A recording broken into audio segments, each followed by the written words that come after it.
I am still testing what I want. I started the building and I've realized that I never feel like I have enough of the information I need to do everything on my own and not be overly stressed out about it. So yeah, Yeah. that makes it harder. I think my fear of actually succeeding at something is also keeping me from picking something. Uh, a lot of people will tell me, "Oh, you're so good at that," or "So good at that. Why aren't you doing this?" And I'm like, I have no excuse. I am just failing. Today, I'm coaching Tanya.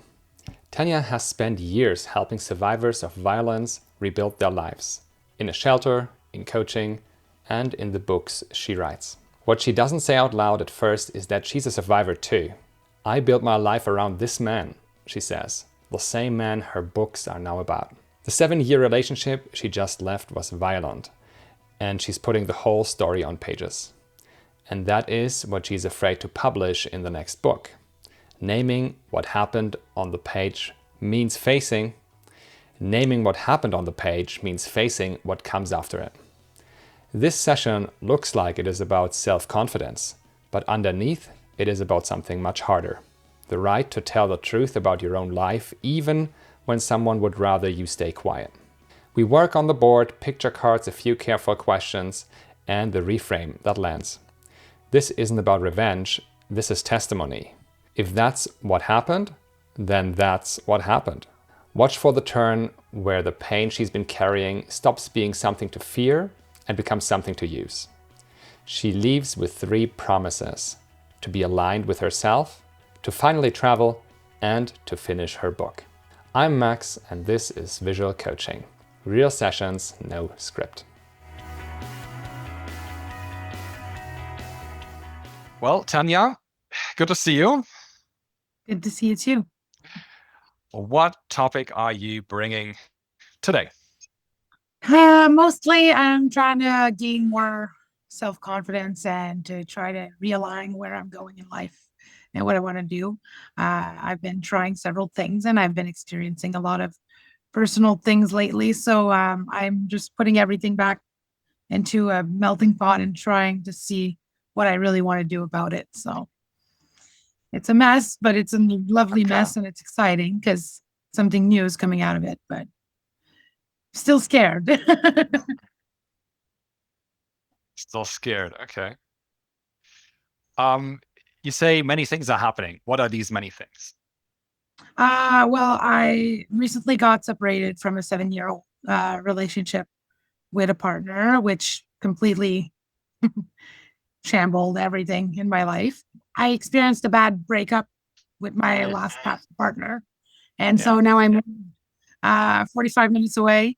I'm closer to my job, which right now I'm having a hard time doing. Well, my full time job is a little bit harder than it's usually is because I'm emotional and I don't know what I want to do anymore because it seems like everything that I had planned out is just falling apart and I don't know what to do about it. I was, I have a few jobs that I do, and my full-time job is usually in a domestic violence shelter. We take care of girls with the human trafficking victims and stuff like that. And so it was a lot going on at the same time as very big bad stories, right? So I am taking a break from my full-time position right now, and I'm trying to see if I'm investing more in my own personal business or if I'm going to go back and keep up with the work that I was doing because I was also doing conferences and stuff like that. But right now I'm taking a step back from pretty much everything, just trying to see what I'm doing because everything I had planned out is just fall apart. So now I'm in a new era, I guess, of my life where I don't know really, is that really what I want to do, or is there more to what I can do? So I guess we're somewhere in there. That sounds pretty hard. It's not an easy spot to be in. No, but I've been there before, so I know I can do it. It's just I wish I knew where I was going. Yeah, let's put this as the headline here. Um, so you have a emotionally demanding job. Yes. It's in the shelter where you're taking a break, which I can only imagine. Yeah, that must be draining. Yes, it is. But I am pretty good at what I do. I like the contact with the clients and all that. So it's hard for me to completely let go. And I don't either want to stop or just do that either. So maybe a little middle out of it would be nice. So Okay. And what about your own business on the side? I assume the on the side part. yeah, well, it's a few little different things. I do some therapeutic tools to work out with pretty much any kind of problems that we work out with.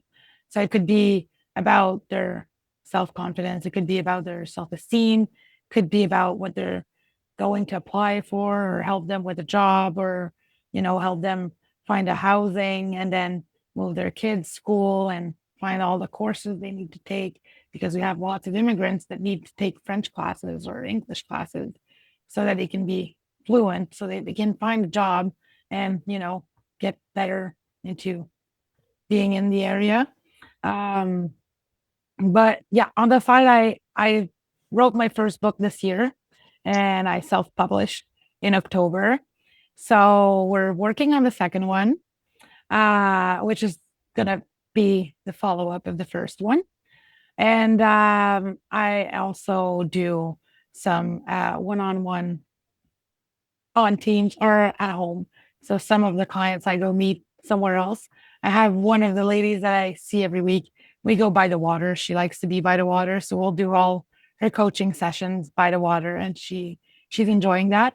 And I have other people that just don't want to get out of their house, and they're like, "Hey, come over instead." And so I do, and we tend to have coffee, and it makes it very casual. So I think it's really, really liked by my clients at this time. Do you also do any work online or is that purely on site? Yeah, I do some online, but I don't do much right now because I am also taking a little break from my full-time job. So, enjoying the sun right now and just figuring things out as I go. Okay, so we have these three things here. The personal breakup, then, being on a break with your full-time job is also kind of a breakup, right? So at the moment you are reevaluating everything, it seems. I think I am, and against my will, because I like to have everything planned out and I don't like change. So it's been hard. And what happened that you said, now I really have to take a break from my full-time job. I also have to take a break from my side hustle, from the interactions that you actually like, right?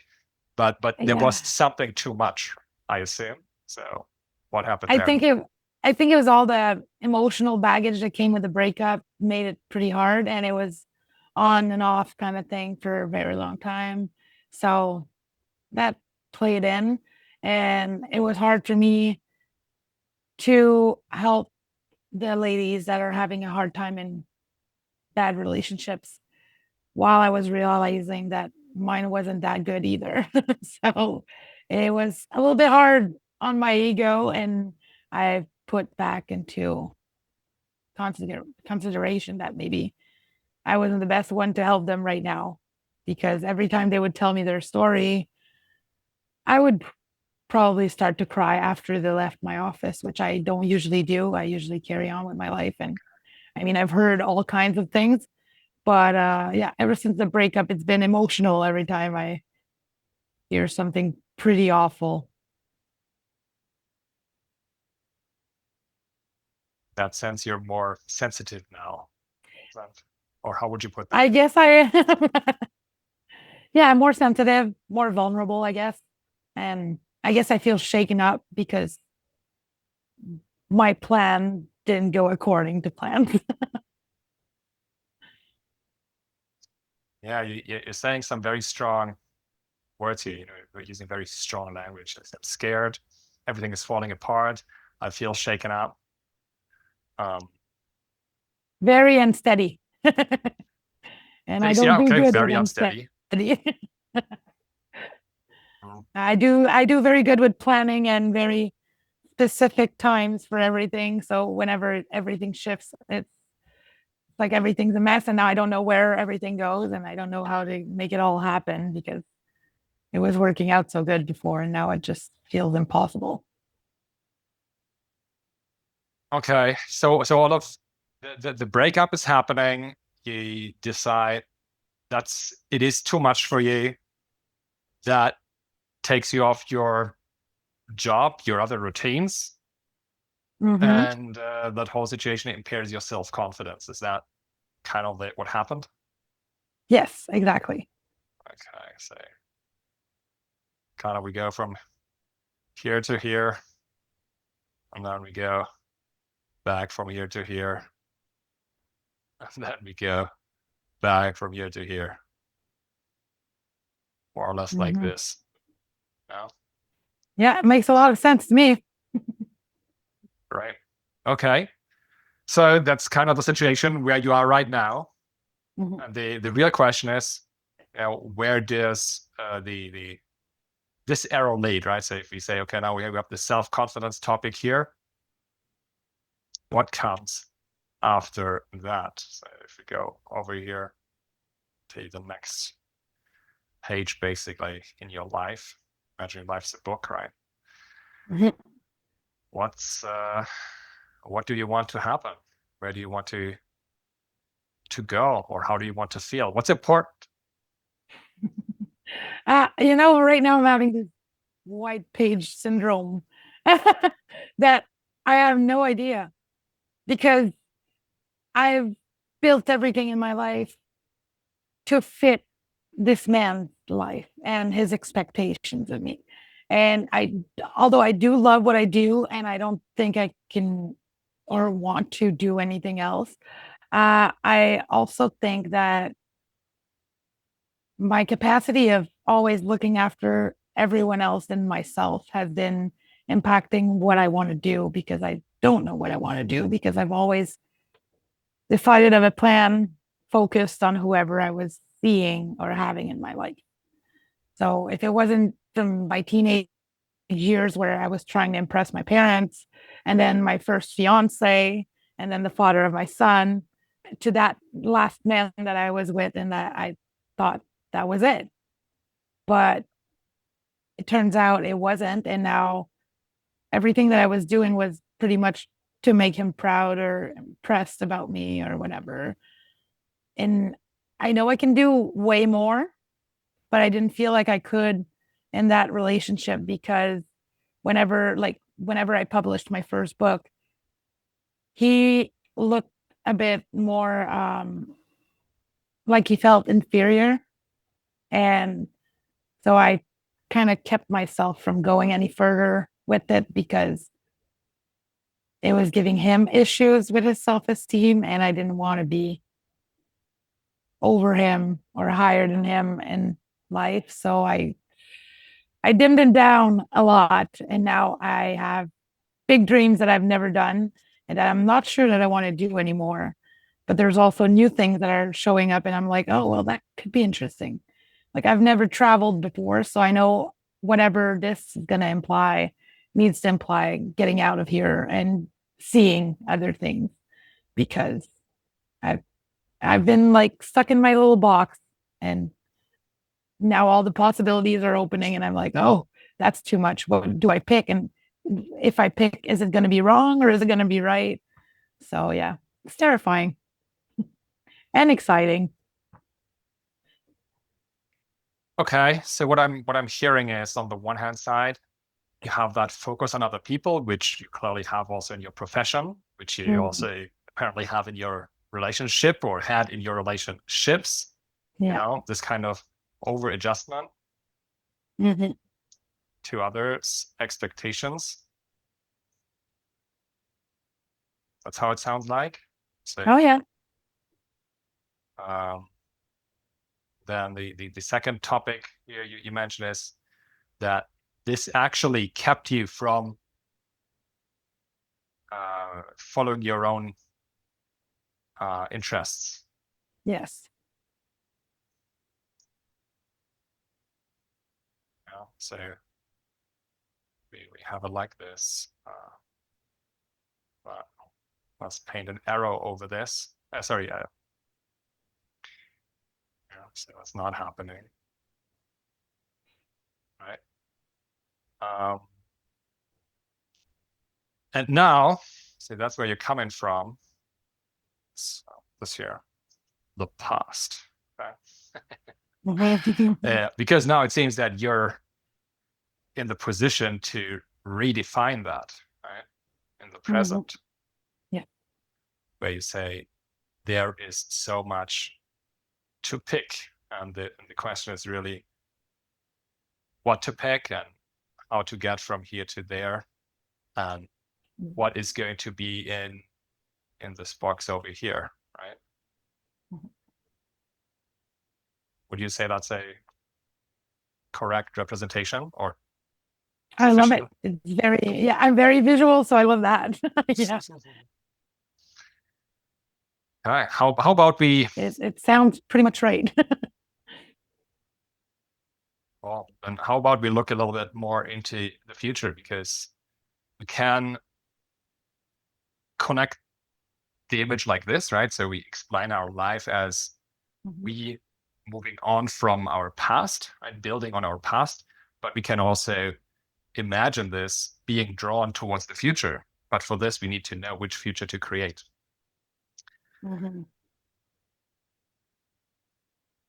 So before we define things more clearly in the present, say that again. I said, and that's where I'm lost, because too many possibilities are overwhelming for me. I don't know where to start or which one I really want to do, or am I going to regret doing one more than another? So, yeah. Okay. That's good. Then please join me here. I just sent you a link. And let's work a bit with images. Because working with images is fun.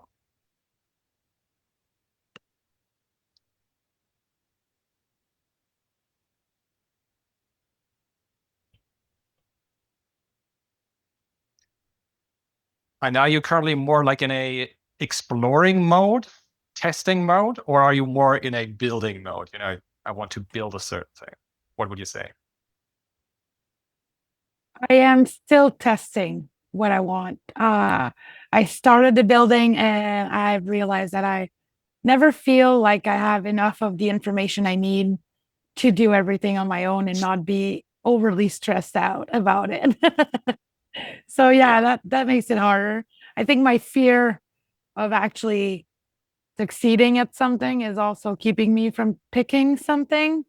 A lot of people will tell me, oh, you're so good at that or so good at that. Why aren't you doing this? And I'm like, I have no excuse. I am just frozen. Okay. Then please choose, let's say, up to 5 images. Okay. From here, that can represent things you want to test, the future you want to create, things that are important in that future. And you can really rely on your instinct with a selection. Right. Do this intuitively. You can directly select the cards that you would like to have. Do it yourself, scroll down a bit, see what you like here. And I specifically chose these images here because they are playful. Oh. They are positive, and it feels the right thing. Yeah, okay. Fun. So I do want to go with the little pink sky and the birds right there that you were just touching. Yes, there you go, that. Because it's dreamy and I just love looking at sunsets and sunrise, and it's just beautiful colors.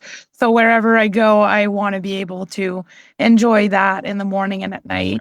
Then there was also the little van. It was blue. Sorry, the blue van? Yeah. Yeah, right here. It's almost like a Westphalia kind of thing. Yeah. And then, because that means I want to travel and there's friends with it. So I don't really want to be alone. I'm a human being, so I need to socialize. And I like the butterfly because I feel like I'm still a baby butterfly trying to grow wings. And what am I at? 3 right now? Yeah. I'm 5. I don't like the winter pictures. I guess I like the hand holding. I will admit that I probably don't want to end up alone for my whole life. So Yeah. I'm open to that. And the second one there, it's like a grayish blue. Yeah, I like that one. Looks like something swimming between the clouds, and I don't know. I like that. So the, Makes it sounds, I don't know. Well, I like the colors too. So let's go through the different images one by one and explore a bit more what they mean for you and for the future you want to create. well, I think for the first one I picked was really, being able to watch the sunsets and being close to the water. I'd like to travel and work from a distance. So that's why I'm doing some of the online too, because I think it's easier now than ever to live wherever, go wherever, and still get to work on whatever we need to work on. It's also my favorite colors. So it's just very positive for me and it's inspiring. What about the van? Well, the van is me wanting to travel and I want to travel in different ways. I've done the plane only once. And I mean, I've only been to Toronto, so it wasn't that far. But something about road trips just gets me going. The good music, the good snacks, and not going wherever we know we're going. We're just stopping wherever. I like that. Impressive. It's, I don't know, spontaneous is what I meant. And you don't want to do it alone, I presume. I don't want to be alone, no. I like having my alone time, but I think I like having friends around and maybe a partner would be nice too at some point. Then the butterfly, obviously. I feel like I'm still at the little cocoon and I'm still trying to think about where I want to fly to and what colors I want on my wings. And I don't know what capacity I have to doing things. And I think I'm also feeling very fragile and vulnerable. So the wings are quite fragile themselves. So yeah, it's like I'm a strong thing that can do pretty much what she wants and the world's open to her. But I have a past and broken wings that are in need of, I don't know, taken care of. And the little girl on the mushroom top, well, she makes me think of me meeting future me. So yeah. What would your future me say that scenario? What's the recommendation you get? What's the life advice, To listen to myself because I tend not to. And Just listen whenever to yourself? whenever my intuition tells me something, I usually convince myself otherwise, so I don't have to listen to it. And then things usually end up the way my intuition thought it would. And I'm feeling, if I would have trusted myself or that feeling, then I would have saved some time. And I don't know why I hate wasting time. And all I have is time right now. So yeah, I feel like I'm wasting my time not knowing. What about the partner? What about the holding hands picture? Well, I think having someone in my life would also sort of give me a little purpose. I don't want it to be my whole purpose like it's been in the past, but I feel like I need some emotional support and emotional stability, which I'd never got as a child or as a teen or as an adult so far. So, yeah, I really want to build true things and I want to feel like it's my place to be. And I want to find my person, the one that I can share everything with, and then that I don't feel like I have to hold back on anything. That I don't scare them whenever I'm not having a good day or whatever. You don't have to hold back. Yeah. Because I'm such an authentic person that it makes me sad to kind of mask in a relationship to be the one they are expecting me to be. And then when I become that person, they're not really happy either. They say they want the first one they met. So, and I don't know who that is. So let's dig in and find out so that I can find someone that will actually compliment me on my journey. And then the little last one, it kind of feels like it's a little octopus missing some legs. But it's floating and it seems at peace, and there's all these fireworks around it. So there's peace, but there's also excitement. And I think that's exactly the kind of mix I want in my life. And also the clouds make me very dreamy. So it make me believe that there's a place to rest even when everything is exciting. Because my bed feels like a cloud, and clouds are, yeah.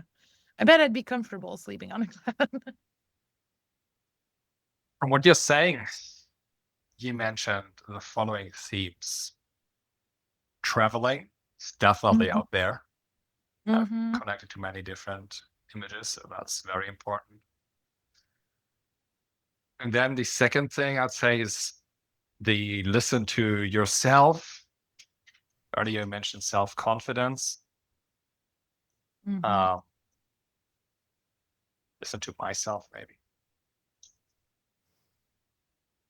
And I would say that also includes the development, the direction, the growth beyond fragility, having emotional stability just from yourself, right? And then you can get into a relationship.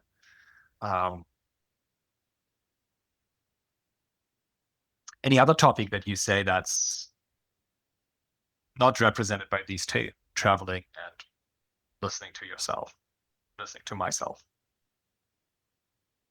Well, I guess partnership, because there's friendship and there's also possibility of having someone. I am a very social human being. I work with people. I love to hear people talk. I listen to them all the time. I'm the good friend who's always there. So I like the same for myself, I think. Whatever I give out, I would like to have back. Yeah. Yeah, you want somebody to share your life, right? And to build together. And it'd be nice if they weren't jealous of me succeeding at something. Because every time I do, I feel like it's an issue in all of my relationships. So maybe I'm not surrounded by it does sound like a pattern if you say it like this. Yeah, I am into a lot of patterns. But okay. Yeah. So if we look at these three now, which one, if we pick it, has the most impact on your life? If we further drill down the go down the rabbit hole. And so if I was in the future, which one would have the more impact on today? Today to talk today, about right now, it needs to be listening to myself. Yeah. Okay. So we're not gonna make any travel plans today together. I guess we're not. Okay. Cool. Okay. Listening to myself. Let's actually put this here on the hotline. Okay. What are you telling yourself that you're not listening to? That I could be doing a lot of great things, but I feel like being a single mom that's always in charge of the kid and no help takes a lot of my confidence away regarding that, because I feel like if I get invested in something, then it might take away some time from taking care of my son. And I feel like both of them can't coexist at the same time. So I'm sort of like slowly planning things, but then whenever I feel like it's coming too serious, I stop, because I'm like, what if it interrupts the way I parent right now and my present? Then what if it has an impact on him later? Like, oh, she was not there. I don't know. I feel guilty a lot. So I tend to convince myself that I don't need the things that I actually need. Okay. So it's about effort and, cognitive clarity and then energy distribution. Yes. Like you would say, my work, my passion, my self-expression. What word is best? Well, It's like the work, the self-expression, the, I don't know, book writing, and so on, versus my child. Yeah. That's the divide you're making up, and I need a label for this one. Exactly. So I don't know. That would be my goals. I guess we can call them. Your girls? Okay. Yeah. Sure. And then you have my kid. Yeah. Yeah. And you say those are basically in conflict. Yeah, because my goals don't imply having a kid to carry around all around the world and do all the things that I need to do. If I wanted to, I don't know, a lot of people have been telling me you should do a comedy show, because I do tend to turn everything into a joke, even as a social worker. So I would, but I'm always like, oh, it's evenings and I have a son and I like to be in bed at 8. So I give myself all kinds of excuses not to do it, even though I know that I would enjoy it and I would have a good time, and it would probably help me progress in what I want to do in life and find out, but it feels impossible because all of my responsibilities are so time consuming. Yeah. And you mentioned guilt. Where's that coming from? I believe it's coming from inside. I feel guilty every time I think about myself. I've learned in the past few years that I've always been a selfless human being, and everyone else's problems, goals, or whatever were always my priority. And I never was. And whenever I tried to make myself my priority, all I got were like reflections that made me feel guilty about thinking about me, or either telling me that, oh, well, that's not going to work, or, oh, that's impossible, and I know it is, but is it possible in the life that I'm living right now is another question.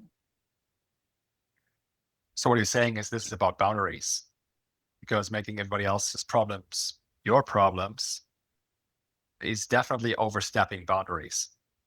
Yeah, I've been working on boundaries for a few years now, and I still have a hard time. Okay.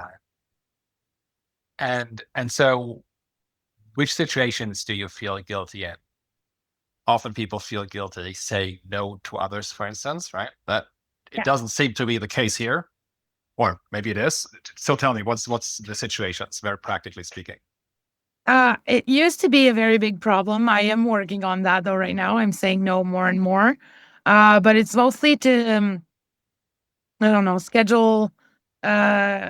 Sometimes I have to leave for a conference for a few days in a college out of town, and just leaving and going to the hotel and having to find a sitter, and just not being here to like keep track of what day it is at school and what kind of shirt they're wearing today, or is it ugly hair day, or do they have an exam? I mean, there's all kinds of crazy things, right? And I feel like the teachers are doing their best, but they're expecting so much out of us through our children that it's making it impossible for me to feel free to make a choice to take care of myself and do things for myself without experiencing guilt over what if he misses that day, or what if he doesn't wear the purple shirt on the purple day shirt. Yeah, I will beat myself up about it if I miss any little thing. So What's your son's name? Lucas. Lucas. Okay. So you want to provide the best possible care for Lucas, I guess. I do. All right. Okay. And that's not possible if you're not there, physically speaking. Exactly. And he's going to school, right? So Yes. not a toddler anymore. That's, I think life's very different in these different phases. Exactly. And now he has all his friends. And I mean, with the move, his friends are still in our old city. So I travel a lot. So everything I do is basically around his schedule and his needs, which doesn't leave me much time to do the things I actually want to do. So I spend a lot of time looking at blank walls and wondering. How so? Well, like waiting I somewhere? I think I'm waiting, but I don't know what I'm waiting for. And it's like I know that I have free time and that I could be doing something, but the things that I want to do, I tend to hyperfixate on them. And then it takes me a few days to get out of that hyperfixation mode, and anything that's not related to it will irritate me. So I feel like if I do the things that I'm doing and enjoying, then I'll have to stop and I'll be irritable, and then I'll blame whoever's disturbing me for not doing it, when it's basically a me problem of not being able to put everything in drawers and just put them back in the drawers. And I don't know, I tend to not be able to do that. So the whole time I'm with my son, I'll feel guilty that I'm not working on my projects. And the whole time I'm working on my projects, I'll feel guilty that I'm not there for my son. So no matter what, I feel guilty. Okay. Have you already consciously made this role shift from being a mom for a small kid and then to a school kid? Because your responsibilities shift drastically, right? In a sense of for a toddler or 3, 4, 5-year-old, you have to do basically everything because they can't do anything on their own. And thank you. That's how we're built, and you have to get through that. Yeah. So and it's time consuming. Exactly. And so for an older kid, you have to not do that. You must not do that, right? Because they need to learn responsibility, stand up for themselves, I don't know, clear the table or help in the household and everything. Because when you say leaving for a conference is leaving the responsibility or letting this responsibility stay in a vacuum and you're not taking care of it. That's one way to think about it. And I think for a baby, that's true. Right. But if you have a kid that's already significantly older, has friends, has a social network, then it's not your responsibility to spend every last minute with your kid. Quite the opposite. It's also to role model that you can do what you want. And you can only do that by doing what you want. It's your responsibility to give him access to other people, learn how relationships work with other people, be that in school, with friends, with family, right? To become self-sufficient. And I'm not saying that's easy. But being too close or being too, controlling in that sense, that's definitely a disservice to kids. And I'm sure you are aware of all of what I'm saying because you also work with people in the field. Yeah. I mean, I know all about the children development, but he's pretty independent. I'll admit that, because single mom forces me to make him way more independent than most kids, right? So he does do a lot of things on his own. Mostly the traveling is the issue because he can't drive at 11. Yeah, no. And all his social is in another city. So I do need to bring him over there. So yeah, but the rest of the time I try to make him see that I do other things, because I've never seen my parents do anything for themselves. And so right now, I always thought that it wasn't okay for me to think about these things because these things don't happen to our kind of people. And it's just not the way it works. But it's all wrong because, I mean, I can do whatever I want. Whatever I've set my mind to do, I've done. And I think I'm doing a pretty good job at. But for me, it's never enough because I feel like there's so many possibilities that I want to try everything. And it just, I feel like I'm rushed by the time because there's always a ride to give or some kind of after school project to work on. But yeah, Sure. But I did make him look at me go back to school for 3 years in my 30s. So he does know that it's possible. And I keep telling him that whatever he sets his mind to do, he should do because life is way too short to be doing things that you don't want to be doing. And I mean, I've done that. So now I'm somewhere else. I want to try some other different things. so you're saying you have the conflict between your goals and the interests or goals of Lucas, Yes. and that basically makes you feel guilty all the time because you cannot be 100% there for either. Exactly. So what would need to be true that your goals can be aligned with your kids' goals? What needs to be true for that?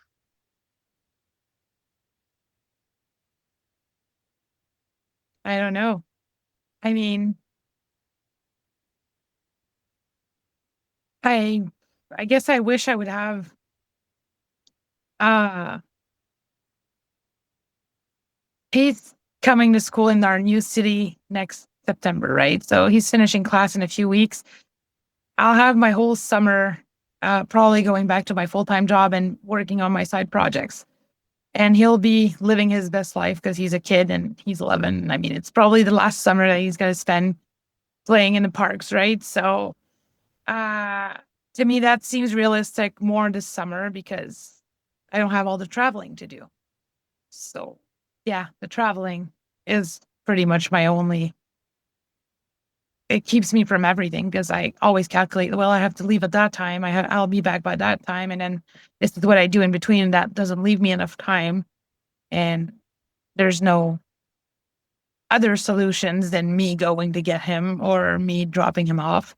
So, and I can't be working on these things while I'm driving because it wouldn't be safe to be writing and driving at the same time. So this summer, my goal is really to make more time to work on my projects and bring that forward. And then his school will be closed, so he'll be able to take care of himself. And I think as he grows, I might be able to, I don't know, trust myself a little better to make everything work out together. I feel we're not at the core of the topic yet. Because I understand being torn, having your own priorities, having other people's priorities in your life, weighing these against each other, and finding the maximum overlap between those. Having more time in the summer is great, or making more time for your project in the summer, because you don't have to drive them to school. If I understand that correctly, is that the main thing? Yeah, that's my main issue right now. Is that's like what, a 1 hour drive, or what are we talking about? Exactly. It's 1 hour to go, 1 hour to come back. And then by that time I have usually meetings and stuff. And then I have lunch and then I have another meeting and then poof, I got to go again, pick him up, drive back. And then I got to make supper and then homeworks and then bath time and then go out for a walk. And then all I know is I'm exhausted. I cannot stand anything living around me right now. And I just want to do stuff that I like, but I'm too exhausted to do it. So, yeah. Yeah. That's my big conflict. Anything out of that routine. Everything's necessity. Exactly. So far, I need to keep the little human alive. So that's the options I have. So. But you said that's his last year in that school, right? Yeah. He's changing school for next year. To something that's significantly closer. It's literally 2 houses down. Okay, so the problem is still there, what, another 2 months? To drive- Actually, he's done school on the 23rd of June. So then he gets the whole summer off and he's just home. And I'll be at work. And I mean, my job is 5 minutes away. So it's not that far. If there's a problem, he can come on his bicycle. And I mean, I have a very good relationship with my coworkers. So they're used to seeing my son around if he needs to. And my mom is also in the area. So she can also look after him a little bit in the summer, which will make my life a lot easier because she'll be off work. She works in a school, so she finishes at the same time as he finishes. Yes. So my sitter and my free time are together. Okay, so that seems like a very good solution, which is just around the corner. Yeah. So far, it's my hope. Okay. Yeah. Now, how does all of that relate to listening to myself more? Because that seems like an obvious fix. Let's not drive 2 hours per day. Completely understandable. Great that you solved that. That's a technical problem. And I'm sure you also, told that to yourself and listened to yourself, arranged things with your son. Yeah. How about the guilt topic? Is that also solved by this technical solution of moving schools? Well, yeah. At first, I felt really guilty to move him school like when we separated because it was in the middle of the second semester. And I don't know, he's been at that school for like 5 years. So he's made very good friends. He's in a very good place in his life. And I mean, he hasn't had it easy in the past years with his father. So it was important to me for him to have stability so he could feel like he was surrounded and not alone. Because I think it would have made it worse for me if I felt like he had to adapt to a new school, felt alone and needed me more. Now he's got at least his friends that he can talk to. And whenever I have the little free time I have, I can actually work on my stuff. So it's tricky, but he's getting older and I'm learning the ropes of it. And I think that more and more every day, I'm like, you know what? I don't really want to bring you to the store right now. Call your grandmother, ask her if she wants to go. I'm busy. And I used to not do that. I would dump everything I'm doing and just be like, you know what? You want to go to Walmart? I'll take you to Walmart. But right now, it's realistic for me to say, you know what? I don't want to. So maybe someone else will want to take you. And he usually finds someone to take him. But it's making me a little less guilty that he's relying on me all the time and that he can rely on other people. So that way, whenever I am actually confident enough to build my things from the ground up, then I'll feel like he's taken care of. Yeah. Okay. So all of that sounds like a perfect solution to so far the main problem. I'm not saying you're gonna be, like every day now I got 8 hours to work on my own projects. That's not going to happen. But you have some time to build something and to invest in yourself and in what you're interested in, and do some self-care. Trying. Yeah, it's not easy. Okay, great. So actually, we go from the conflict basically being resolved more or less already, right? So if you say move school,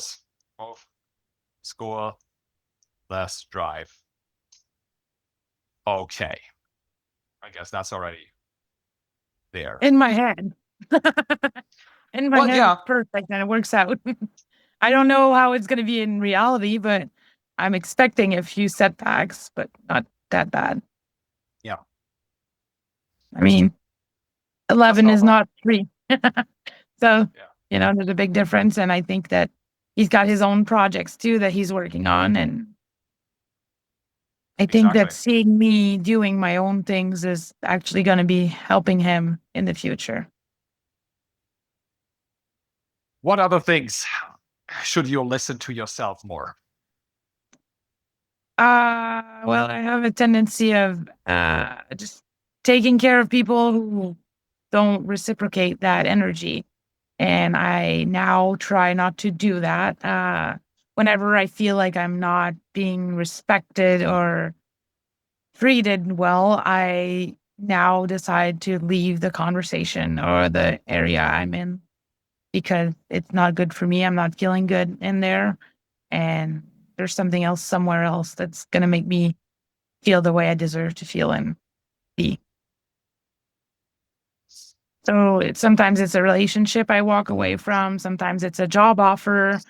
Sometimes it's, I don't know, a Saturday dancing event that I really don't want to go to because I don't have the right dress. So, and I would usually force myself and go buy the dress and go and then be miserable the whole time instead of doing whatever I want to do. So it's a lot of tries and error. I tend to say no and then end up saying yes still, but I do say no more than I used to. So for me, that's a big plus. Right. These are all very nice variants of no. Saying no to others because you say yes to yourself. Exactly. That's one sentence that caught my attention was every time you say yes to someone, make sure you're not telling yourself no. And I've only done that in my life, telling myself, no, you can't do that now. You can't do this right now. This is not the time. This is not the place. These are not the people. So yeah, I try to, because my gut always tells me you should do that. And I'm always like, no, but I can't. And I'll find excuses, but I need to just cut it off after the, you should do that. Just do it. No excuses. Okay. Sounds to me also like something you have already resolved. Mm-hmm. Or what about Somewhat. don't? What about, sorry? Yeah. The question is, sorry, let me go back here. You said we should talk about the listening to myself topic here. Yes. And I assume there is something where you're not listening to yourself sufficiently, when you keep making the same mistake, and there's a pattern that is kind of destructive, you know? Mm-hmm. That's not the two things that we just covered. These seem reasonable, but to a good degree solved, which is great. Yeah. Congratulations. So kudos. Jamie. Right? But what can I help you with here? Because these seem work in progress, get better at saying no over time. You're already doing that, right? Mm-hmm. Yeah. So I guess it would be to trust, like, that I can accomplish the things that I want to accomplish, even though to me is a very strong word that I'm using because it's more, those little voices in your head that built you up from the ground up and that you've been hearing in your head that, no, you can't do that. Or, well, if you do that, these people are going to suffer about it or whatever. And it's really hard for me not to listen to all these voices and take into accountability that maybe, okay, yeah, if I do that, that might hurt this person, but this person won't think about me if they do something that might hurt me. So let's say I have a 12-year-old friendship with someone. And every time that I want to go and do something, I'll ask, well, do you want to come and do a paddleboard with me? Well, she might be like, oh, you know what? I don't really want to do that. We should take a walk instead. Then instead of doing the paddleboard by myself or finding someone else, I would be like, okay, yeah, let's go take a walk. But I hate walking. And then I'm miserable the whole time. And after the walk, I'm miserable and I don't feel recharged at all. And I feel bad about telling my friend that I'm not having a good time because this is not what I wanted. So that's little things like that. Or It would be like if I'm trying to write my second book right now and I'm thinking about the people that are in that book that are actually human beings that I've renamed for confidentiality reasons. I am terrified of what they might think of the second one and the repercussion that could have on my life. And so I'm delaying it is what I'm trying to say, because I feel like it wouldn't be received the way I want it to be received, if that makes sense. Well, yeah, that's I think it's a normal fear, right? As social animals, and you do something other people don't like, and will you be Because of rejected? course people are not all gonna like it, right? So that's Yep. inevitable. But Exactly. I cannot shake the feeling inside that I am allowed to listen to myself and what I want to do and try it. And there will be consequences no matter what to everything I do. But some of it might be worth it. And I'm just too terrified to do it. Because what if it works out? I don't know how to live in a life that everything works out, because it never has. So yeah, even though I know deep down that I can do it, I won't let myself do it. And that's the biggest conflict I'm going through, because I want to do all these things and I don't, because I am afraid, very afraid of the outcome, the people I'm going to lose, the thoughts that people are going to have, the way they're going to judge me. And that's odd, because on a normal day, I don't really care what people think about me. But whenever it comes to something personal or a project that I'm working on, it's shattering to think about actually going through with it and So seeing that's the about outcome. publishing the book now, right? The second one, yeah. Because Second. the first one's out. And the repercussions were already so disastrous, or? Actually, they were better than I expected for the most part. But I do have to admit, my son's father is in the book, and he's not very pleased with the way I've Portrayed him. exactly. And I mean, I haven't added anything. I haven't missed anything. I mean, I think I was pretty much factual about what I wrote. And that's probably why he's so mad. um, but I am very big on you chose to act that way and you make yourself look bad, right? So, but it's still a fear that what if it puts my life in danger this time? Oh, is it so drastic? Well, I work in domestic violence because I've experienced it, right? So my son's father was my abuser, and Oh, I'm sorry. I it's was been not quite aware. I a didn't make that link. Yeah. no, it's okay. And which is why it's such a big step for me. It's because I actually escaped that relationship and the house that we lived in and everything. And it took me years to just grasp the concept of whatever happened to me. As I was helping others, as I was studying, as I was doing everything I was doing, I was like, so I'm allowed to have my own life. I'm allowed to do my own things. Like, they don't all depend on him.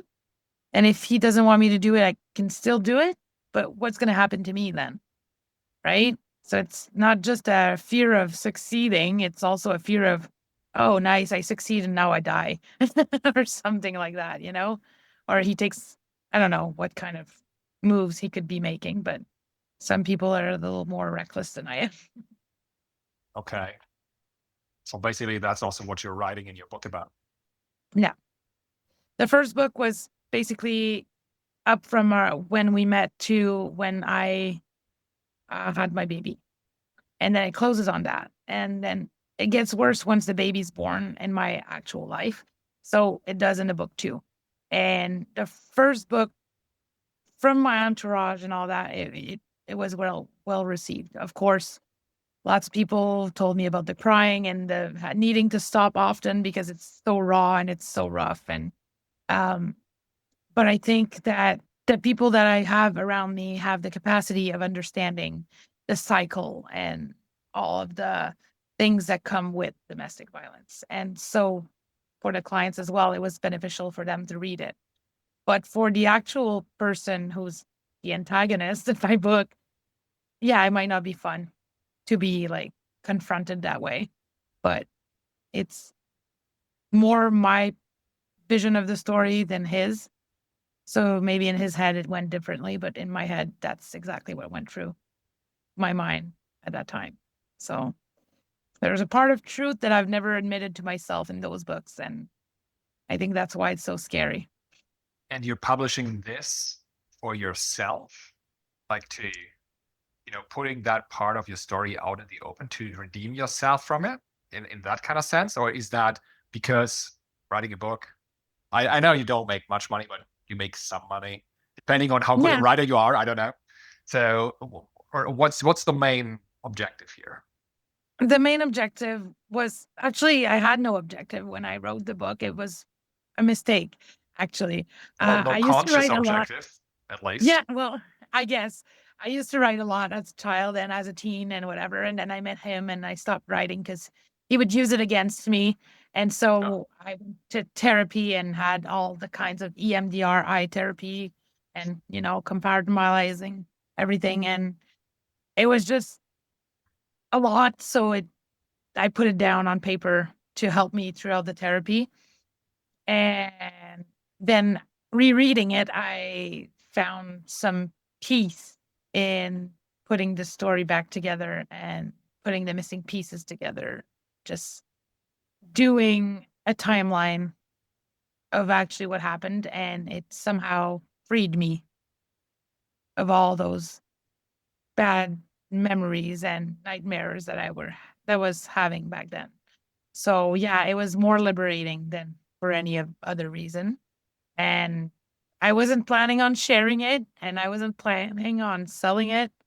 I just showed my boss at my full-time job, and she went crazy and put it on the work teams. And then people started like posting about it on social medias, and I was just overwhelmed. Oh, And okay. and you didn't use a fake name, like a, what do you call that? no, I thought I was only going to make the book for myself, and now I'm here sitting with 10,000 boxes of my book and copies, and I've translated it in French too, so it's now out in both languages. So I've made more sales than I've ever intended to, and congratulations. I don't know. Yeah, thank you. Specifically for self-publishing, that is like the dream. I mean, it comes with consequences, it seems, but yeah. Yeah, it does. I need to be more consistent, and I'm not really consistent because every day there's a different mindset in my head. It's like, you can do it. You can't do it. You can't do it. Oh, but this. Oh, but that. Oh, so it's a lot of working against myself, I say, which is why I want to listen to myself more, because as a child, I was always seeing myself becoming a writer. And with time, I guess I noticed that it would be harder financially if I chose to do that. So I went for the safe side. But that doesn't mean that it can't coexist with my safe job, right? So ideally, doing both would be nice, but my brain feels like it can only focus at one thing at a time. So it's either my son, my full-time job, me, or my book. And I can't do all of them together because I will feel guilty again. Well, it seems that your book is a autobiographic record of yourself. Yep. The second book too. So really, they don't seem so disconnected to me listening as they might be in your head, because you focusing on your own history is working on yourself. Putting that out in the open is financial revenue. It's like making your life financially better and building a reputation and being a writer, as you said, you wanted to always be. It also is, at least in the future, depending on how you write this, a way to connect with your son, right? And maybe even a help for him to reconnect with himself better, process what has happened, and the relationship with you. So I don't. All the things you said for me were like, okay, that makes total sense. Great, you have these different things all come together in writing that book. Apart from the violence and fear of that, I'm That's another topic. But apart from this, you can't ride in the car. That's true. But that topic is solved, right? If also, it even enhances your professional standing where you are right now, I assume, if you showed it to your boss, the first book, right? And other people read it. And it seems like a positive cycle of using the problems in your life and turning them into something very useful for yourself and an extension to others because of the field you're working in. Yeah, I guess I don't like to experience things for nothing. So I'm like, might as well do something out of it, because if not, then 100%. Yeah, was yeah. That's the thing. You need to take your pain from the past and turn it into meaning. Many people don't manage to do that, and you do. I do, but now I'm stuck, right? So I stopped marketing it. I stopped doing all the things because I was overwhelmed, I guess, by it working out, and it was stressing me out. So even though it's the thing I want to do the most, I gave But myself what's stressing you? I understand the prospect of violence is hard. What else? Is there anything else that stops you from just publishing the second book? Right, number 3, right, number 4, by the end of the year. You know, what's stopping you? me. What does that mean? I am. What Well, about you? I'm my biggest enemy, I believe, because I did the first book out of impulse, and I did it really quickly. And yeah, I worked hard on the correction and the editing and the publishing and all that. But I did it more to have a physical copy for myself to see how I'd feel about rereading it as an entire book. And then it turned into something completely different. So now that I have the actual intention of it becoming something, I'm afraid, what if I don't feel confident enough to be consistent about it and make it work? Because the first one was a first one, right? So everyone's very impressed and they're like, oh my God. And I'm afraid that the second, and Will that's suck. only The second one will suck. well, because sometimes the movies, right? The first movie is good, the second one sucks. And I don't want to be the one that ruins the whole plot at that second book. Because, yeah. Okay, so you're putting a lot of pressure on you. Yeah, I am very perfectionist. So it's making things 10 times harder. I need to learn how to let go and just, you know what, this is what it is and this is how it goes. And it's usually working out when I give up and I'm like, okay, you know what, it's good enough. It usually works out great for me, but there's always that tiny, tiny possibility in my head that what if it doesn't? Okay, how many books do you intend to write in your life? If you say I want to be a writer.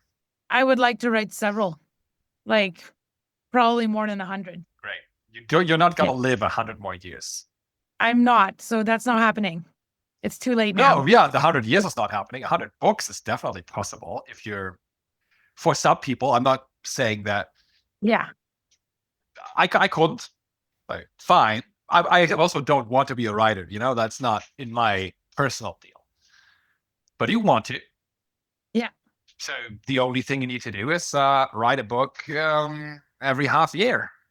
That's it. Which I'm pretty much on the right tempo right now, because I've done the English version throughout May and October, and then I published it in October. And then I translated until January, and then I published a French version. And so that was 3 months. But it was already written, right? It was just translating, so it was easier. And now the second one has been half written for probably more than 6 months, and I'm still. Okay. What is really holding you back? Is it like fear of violence, really? You know, or is that more the perfectionist that I have to get it right? You know, I can't make a mistake thinking. Somehow I think it's more of a conflict within myself about me doing the job I do, right? Confidentiality is really important. So we don't talk about who's done what and what happened to who. And so the people in my book are really real people. They're really based on real people. And I don't usually call out people on their bad behaviors. And I feel like my books are a really big calling out of you shouldn't have behaved that way, and you should, I don't know, heal yourself so that you don't do that to more people because other people don't deserve it. But it feels like I'm punishing someone and pretty much all the people that were in my life back then as I'm writing it. So yeah, it feels like I'm actually asking for them to take accountability when I know they can't. And I think it means that I need to take accountability as well for the role I played in it. And that's the hardest part, I think, because I tend to beat myself up very, very badly. And I know that I do have my parts of responsibilities in that. And I do know that the wrong people at the wrong time can make things a lot worse. But I do believe that every human being is genuine in some sort of way. So to me, it's like it's missing part of the portrait of the people that were in my life or the person I was myself. So it's a lot of inner war between what I think I can do and what I feel like is not good to do, if you get it. It's not good for who? Well, I don't know, maybe for him, maybe for his daughter, maybe for his mother. It could be an uncle or an aunt that was, vaguely in the story, but had some little part to play. And I don't know. I feel like I'm putting my dirty laundry out in the world and forcing people to wash it for me. Sounds like surfacing an untold story, and in that sense, more like investigative journalism. If it's not the reporter's fault of whatever happened, you know. And I think there's a mismatch of responsibility attribution here. I do understand nobody wants to be portrayed as the wife beater or but if that is what happened, that is what happened. And it's not my responsibility, I guess, to No, hold the secret. no, it's not. I mean, if I don't know, his mom is upset about it because she says, "Oh, Tanya was such a nice girl," and okay, here's the story. What do you say to this? Then I guess that's his problem and not yours. So I just disregard their whole existence as I'm doing it, and I just keep going. You have to be true to yourself in your life. Yeah. And I'm just starting that now. So.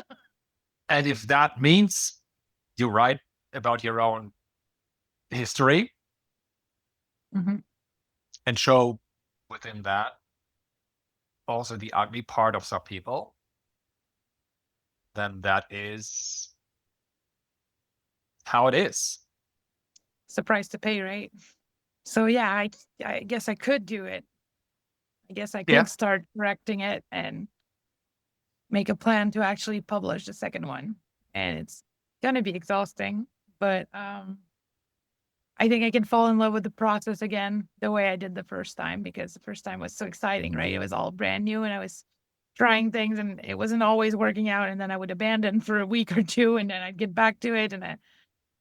So I think, yeah, I guess I have to go back to that process, and it's being unsure of what's going on and what's going to happen. And I can't be sure about anything, I think, in life. And that's my biggest problem. I'd like to have certainty before I do anything that I do, and I can't. So that's why I don't listen to myself, because even though I believe that I can do something, some little part of me will convince me that no, we believe wrong, right? So You can only control your own behavior, right?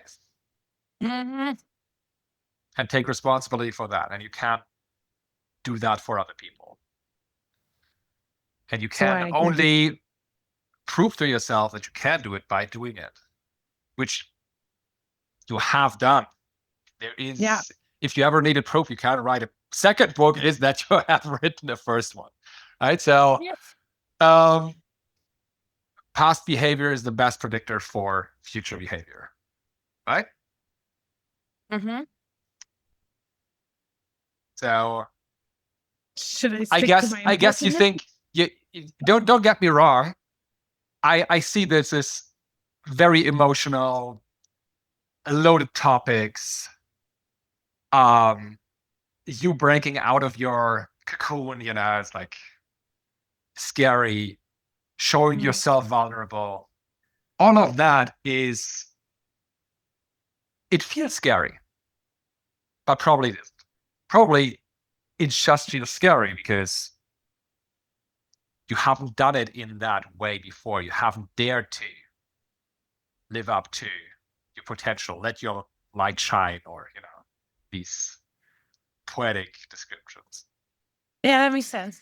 But I could see your smile a lot when you were like, oh yeah, I get back into the book and I probably can, make this a process and enjoy the process. And yeah, so just do it.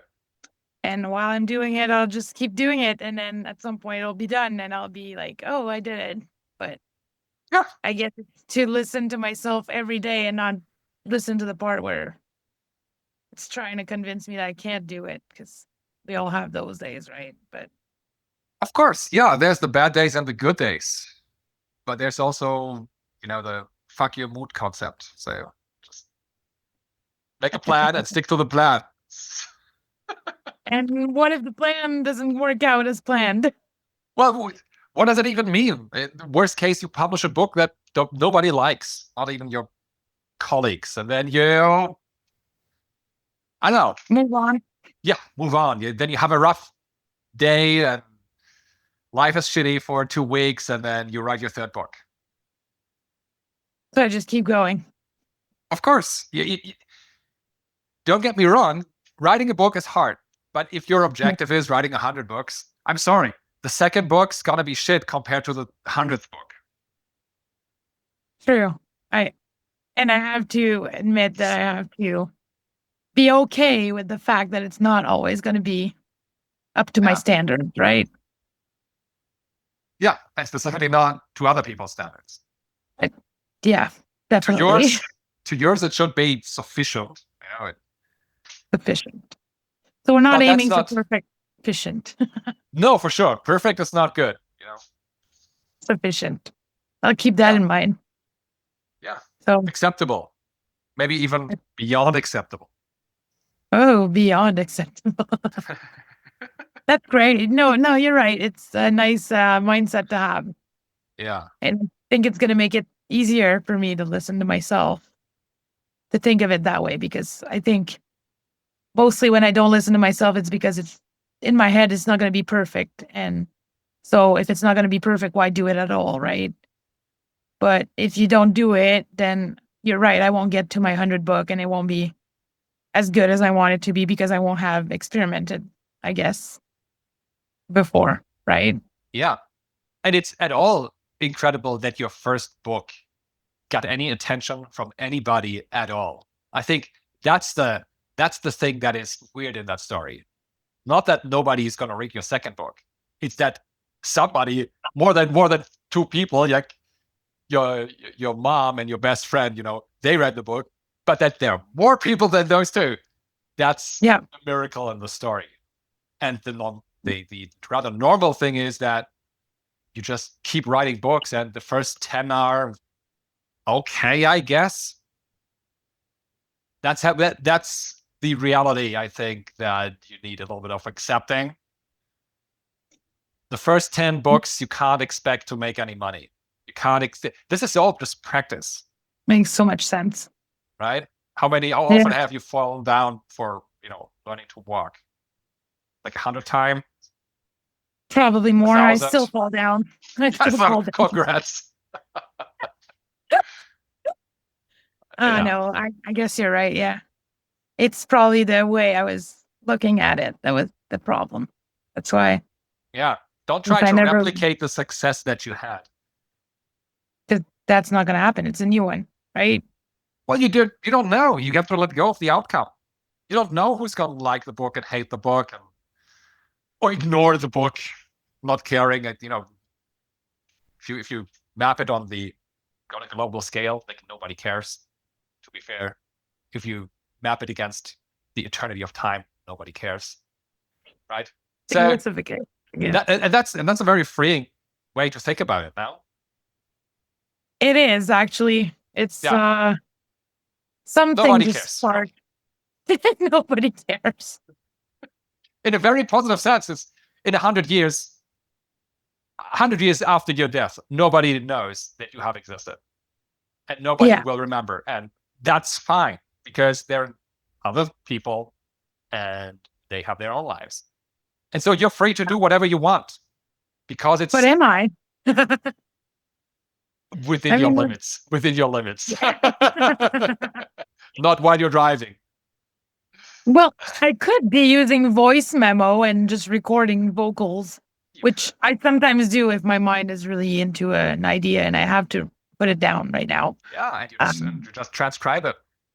Yeah, but that part is the hardest part, because my brain needs to focus and I don't want to do that. Transcribing? So, yeah, so maybe now I should try AI things. Yeah, that's like, what? I mean, 10 years ago, I have also transcribed things by hand. But now, no. Just no. That's no. That's not a problem. That's a boundary right there.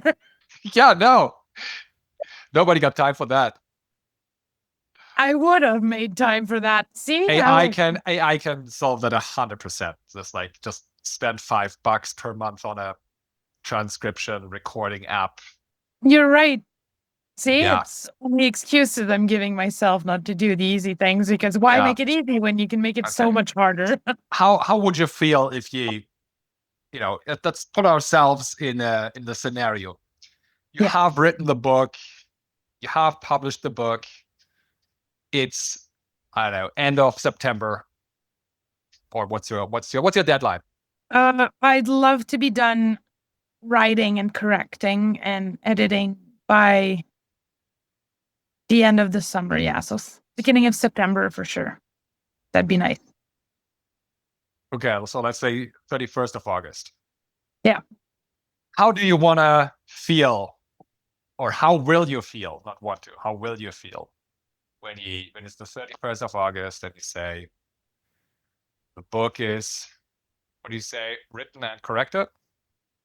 Yeah. Yeah. How are you going to feel? Proud. What else? Excited. What else? Nervous. What else? Vulnerable. Okay. Who will you share it with? My friends and my coworkers first, because I value their opinion a lot and I think they've known me the most. Any names for friends? Manon, 𝗀cie, Katya, Jessica, Caroline. Sorry, that's too fast. Sophie, Katya? Sophie, Katya, Manon. There's Sylvie. There's also Caroline. There's so many women. I mean, I could name 25 right now, but yeah, we have an idea. Yeah, don't get me on the spelling here. Great. So which of those are you going to tell after our call that you will write this and hand them the copy on the 31st of August, and you want them to hold you accountable to actually do that? Definitely Sophie and Manon. Two is good. Yeah. Yeah, because the first one started with Manon. I showed Manon. I wanted to show Sophie, but Sophie was gone to get coffee, and I showed Manon. And that's when I lost control of it, and it turned into something bigger than I thought. So I think Manon has a way of believing in me that I don't have yet, and I need that to go forward with things sometimes. Yeah. When are you going to talk to them? Well, I see them on the 24th of June. I believe we have a big meeting by the water, and I have to give a conference that day. So I'll be seeing all of them. Okay. Do you have a phone number of them? Yeah, I do. Great, because then you can talk to them anytime. So it seems like artificial to wait to make a commitment to yourself. Yeah. All right. So if I just write them on Messenger, that works too, right? Yeah, sure. Okay. All right. I guess we're going to do that. Write And one I messenger won't find today. any excuses. Yeah. Well, you can already tell them to call you bullshit excuses. Oh, they will. They Right. will. Okay. What's the likelihood of you actually achieving, your book written, corrected by 31st of August, having your peer support, feeling overall quite positive and excited and vibrant, Well, the chances are very good. On a scale of 0 to 10, I think it's probably a 9 for sure, because I'm still on vacation for a month and a half right now. So going to be my biggest focus. It has been. I mean, I take my laptop pretty much everywhere right now, and I'm also doing all the notes on my phone. So I will be putting all that together and making sense of it soon. But I think I'm working toward that by planning on doing more writing than just staring at the blank page and being like, oh my God, I don't know what to write. I just write it down, and then whatever comes, and I take what's worth it, and what's not, I delete. And that's the creative flow, right? You can't force it. Yeah. I need to stop putting the backspace on and just rewriting everything. I just need to let it be and keep going, And you can, because I self-censor a lot. So yeah. which is fine. You just have to say, we're gonna go to censoring mode later. Let's use that skill in our review. But in first, creator mode, reviewer mode. These are very different modes, and both of them are valuable. But they both have different purposes. Oh yeah, very different, and they don't get along very well. So makes sense. So it's important to put yourself in the right spot, in the right moment, to the degree possible, of course, and tell the inner critic, thanks. I got back to you. Well, I need your help, but right now, maybe, go and do something else. Go for coffee. Yeah, exactly. Can you leave me alone for a moment? Thank you. Yeah. Makes sense. Exactly. And that's part of listening to myself, right? Because if I self-censor as I go, then I'm not listening to myself, and I don't even know what I'm doing. So yeah, that makes sense. Okay, so will not do self-censoring. Not the right way to spell? Probably.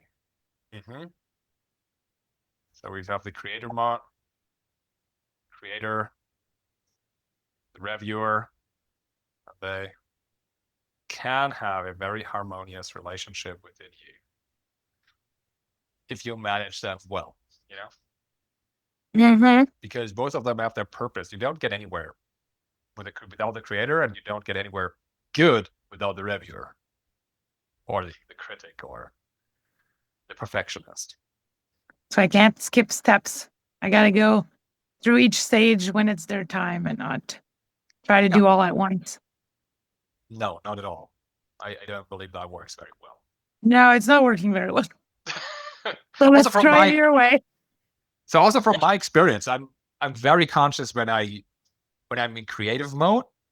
The details don't matter at all. Really, it's just mapping the picture, mapping working on other things, right? But that the big picture is coherent. It's in flow, like it's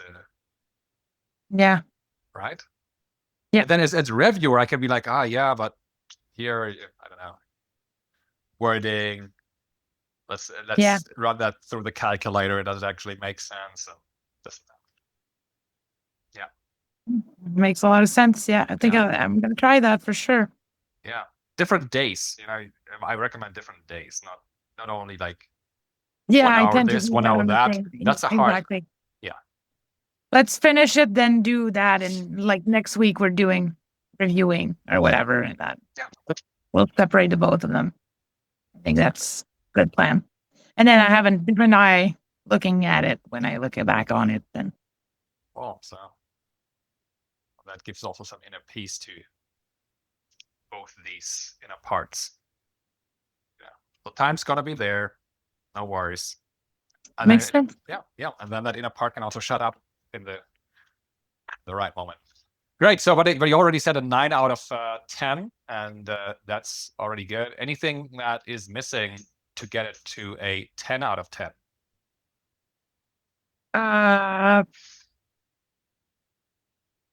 don't know. Control my mood probably, because I tend to feel like I'm on top of the world one day, and then the next I feel like I'm underground, very, very deep, and I don't know if I can do the things that I've been doing yesterday when I have a different mood, right? So that's my biggest obstacle, is waking up feeling like I'm not good at something, or that I can't get this done, and then usually eats me alive, and I'll be a while before I touch it again. And Okay. Is your mood a problem when you go to your job and you have other people? no, because I function in chaos. So as long as it's chaotic at work, I'll have always something to do, and somehow I do it. But writing is a peaceful thing, right? I do it by myself. I have no expectations from clients, no expectations from boss. I'm the one in charge. I am also the one rereading. I'm also all of the people, right? I'm the whole team. So yeah, it makes it harder. Because If you have what I a would team say, member. so in your job, right? Yeah. You have expectations Yeah. from others. And so in your job, I would say, fuck your mood. You have to function. Yeah.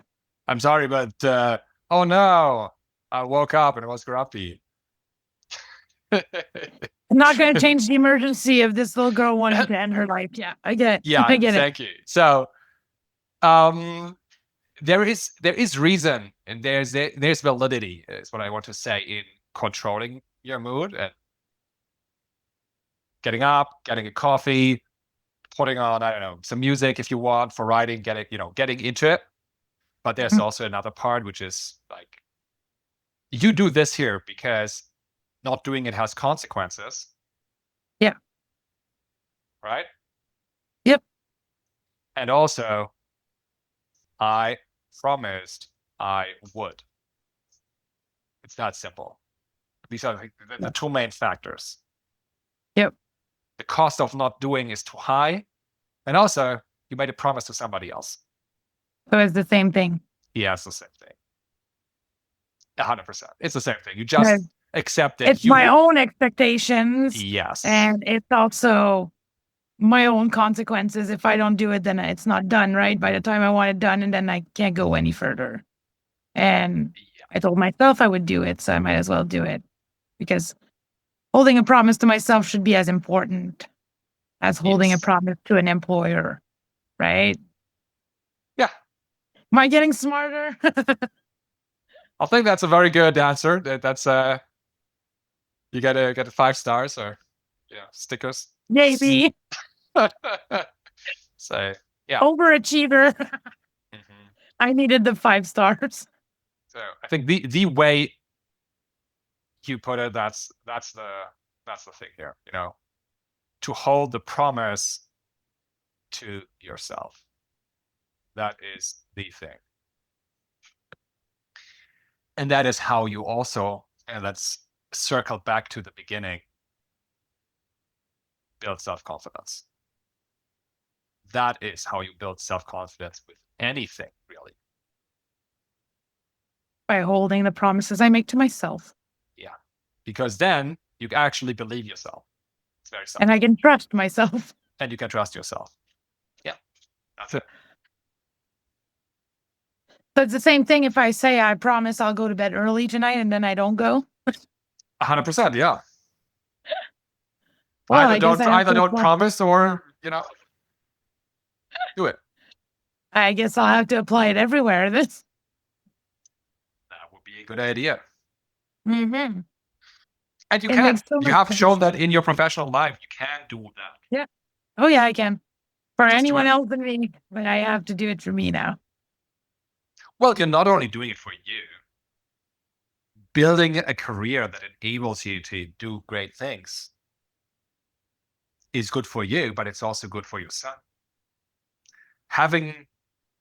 Making writing a part of your profession is good for you, and therefore you're feeling less guilty because you spent time on what you think is important. And that has an impact on your son. You don't even have to do it for yourself. You can do it for your son. Trick my brain into doing it. Of course, yeah. You have to find the ways that we're not doing it works. for us. We're doing it for someone. You're not selfish. Yeah. Mm-hmm. But you know how family dynamics work. Yeah. If you're good, your kids are good. If you as a parent have a good relationship to others and to yourself, your kids will also grow into the same direction. It's not a lie. It's just just stating it. This is not selfish.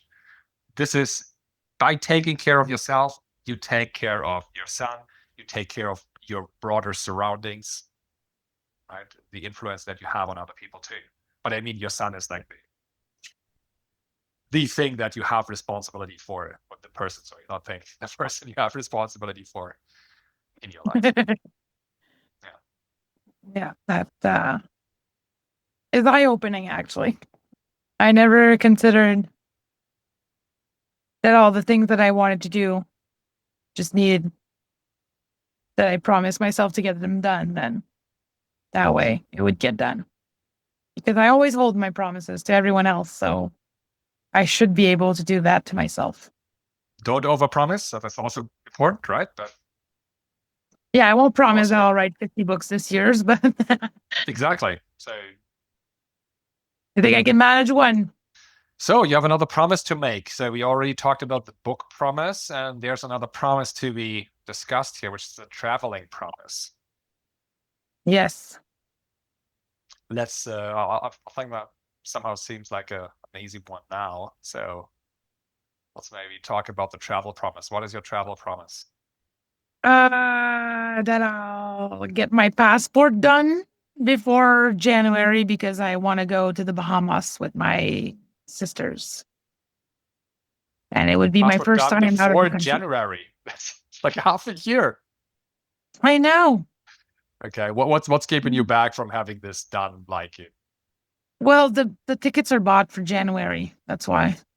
Yeah, but the passport is not bought for January. The passport is valid. No, the passport I could get done. Yeah, okay, I could get done my passport this summer then. Let's say I get it done before the end of September. Because it takes 2 months to arrive, right? So I'm thinking I get it done now, then they'll probably tell me I have some wrong paperwork done and I'll have to fix it. And then I guess, yeah. Okay, maybe it's done by the end of July then. Maybe. That's just, let's say 2 months, yeah. I'm also going on a road trip to Niagara Falls on July 20th something. So that's another little promise that I made to myself that I would actually go this time and not say I would, and I'll go. Are you going alone or are you going with your son? My son and my mother. I promised my son a road trip. So, and my mother, my dad died last year, so she kind of wants to come. So I think it's a good thing to do. Mom and Lucas. It's great. Bonding time. Yeah. And traveling. Oh my God. Ticking 2 boxes with one thing. Anything else in the travel promise? To go to Greece in the next 2 years.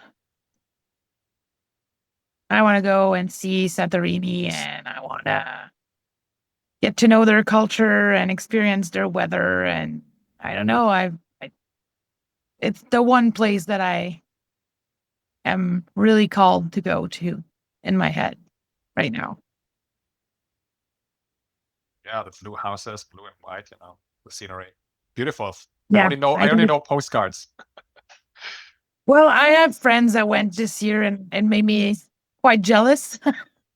So I think it's a very awake dream in my head right now. keeps you back of doing this next year? Well, realistically, money, I think, right now, because I've taken such a little step back from my full-time job Yeah. that I am fine money-wise, but I don't have any kind of extras that I would kind of need to go to have the trip that I want to have. And so I want, again, the trip to fit my expectations, at least 80% of it, because I'm conscious that there's a 20% error margin. It could always happen, but I think that I can mostly stick to it 80% for sure. Yeah, and my son will be older too, so I might want to bring him. Yeah, absolutely. Mm-hmm. So I guess you have to publish another 2 books before, make some more money I on go the to Greece. books, Yeah, and use the money to go to Greece. Is that the plan? that's a very good plan. I could put the money aside for Greece from all my book sales. It would make sense. Guess we have an action plan. Money from book sales equals travel budget. No pressure. No pressure. Because there's also ways to, again, let me quickly jump on that, because you said I need to go to Greece and it needs to be like perfect. Yeah. And I want to, attack that. Mm-hmm. You need a ticket, or maybe 2 tickets. Yeah. And you need a place to stay. Yeah. And then you can go to the beach for free. And then there's other Yeah. things you can do. I'm 100% aware. But going and having the experience, and as you said, you haven't traveled before anywhere, right? Mm-hmm. Having that idea, I need to do, I don't know, exactly the same things as my friends, or something along these lines, or I need to have their budget, or that's not true. You can't have an amazing time by just making sure you surround yourself with the right people. And you can find those again through very different means. Interesting. So There's not one path. There's several paths that I can take. yeah, and they have vastly different budgets. Mm-hmm. And the experience will, of course, not be the same, but they might be equally worthy to have. You're right. You're absolutely right. Right? So yeah, and I guess I accept that it's not going to be perfect, but it might be over my expectations in some other way, though. So, right? well, yeah, it's hard for you to expect anything because you haven't been there, right? Expectations. Exactly. I know nothing. So It's going to be a surprise no matter what. I mean, yeah. Okay. I would say that's good. We have the travel promise connected to the book. Are we actually writing a 3rd book this year also, or no? probably will if I publish the first one the second one of the first one. But if I publish the second one by September, yeah, I will probably be starting a 3rd book before the end of December. Am I going to be done? Probably not.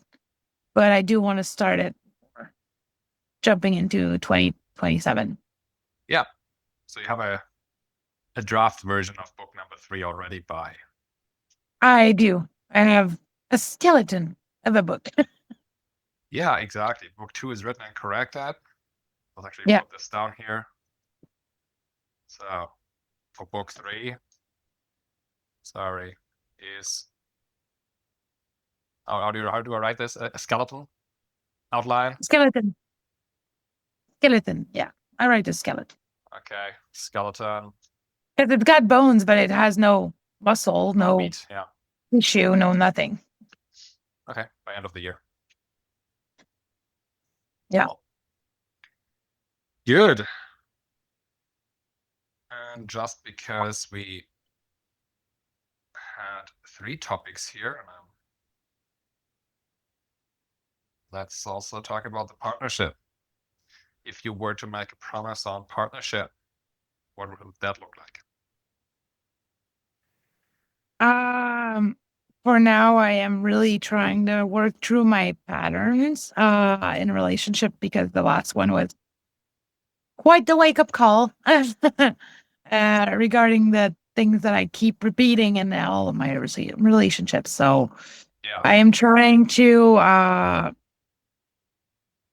not only be authentic, but stay authentic, because I tend to modify my personality around the person that I am interested in, or that I feel like they're interested in me. So they usually pick me, I don't pick them. And so I'll adjust to whatever they are because they like me, right? So, and I don't want to do that anymore. I want them to adjust or to find the right person.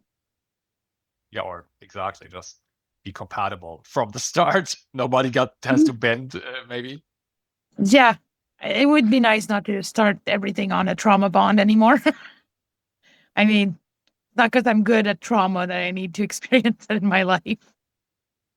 And I want quiet. I want peaceful. I want to travel. I want a partner to travel for sure. I want to try new things, and I want someone who can actually receive all of the ugliness and emotion part of me that needs some kind of holding. Someone who can hold.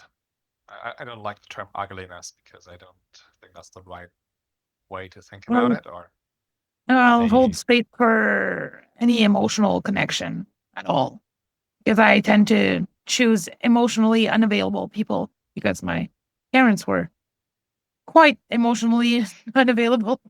So it's what I know. It feels comfortable, but it's not satisfying my needs at all. okay, so that's your promise. Break my patterns. Here we have some red flags already Mm-hmm. on that end. And here we have the expectations. Just have to put this here. It already says expectations. Okay, whatever. Good. Mm-hmm. I think the hard part will be to say how to do that. Well, right now I'm trying to be more intentional about who I meet and how we meet and what we do. I used to be very content with basic car rides and, just getting coffee at Tim Hortons or McDonald's or whatever.